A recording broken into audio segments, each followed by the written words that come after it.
All right, it's time now for our DIY security tip, and every week we put one of these together for you. And so, who falls for scams more often online? Let me ask you a question.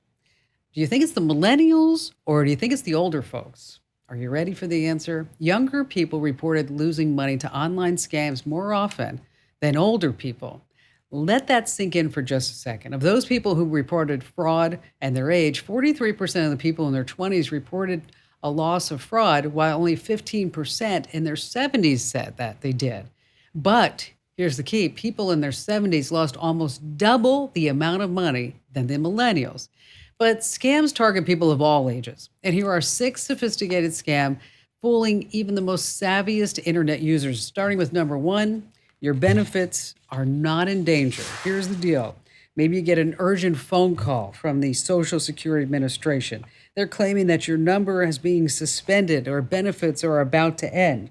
One woman in particular was hit hard by the scam. She wound up losing a new car's worth of cash from a single phone call.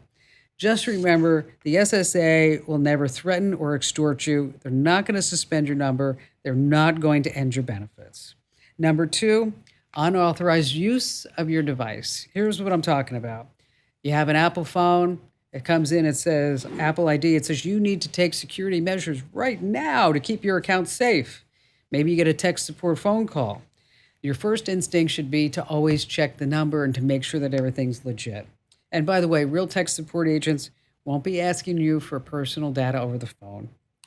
Number three is something that's called neighbor spoofing. I don't know if you heard about this.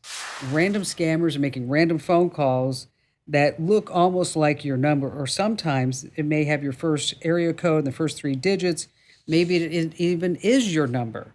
So just keep in mind that it's not legit. And if you're using iOS 13, by the way, there's a way for you to block calls from unknown people.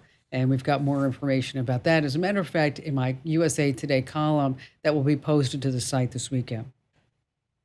You also want to reject the rental racket. Here's what's happening. It actually happened to one of my rental properties, is that somebody says, oh, this is my rental house. And typically you're going to see it on Craigslist. And all I need you to do is to fill out an application. And you can't see it right now because there's people in there, but go ahead and give me a deposit. Okay, total scam. What about on Facebook? You get a little post that says, hey, check out this video. Is it you? You double click because you're curious. Is it you? It's not. You just got some malware.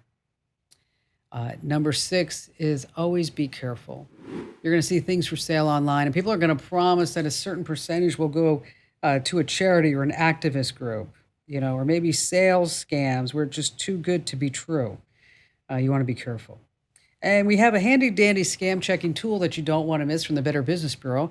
And you can see all of this and get the links that you need free for the taking by heading over to komando.com. That's Komando.com. Once you're there, hit that Show Picks button right on the homepage.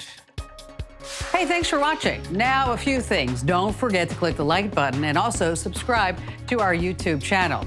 And for more digital know-how, check out all these other great links.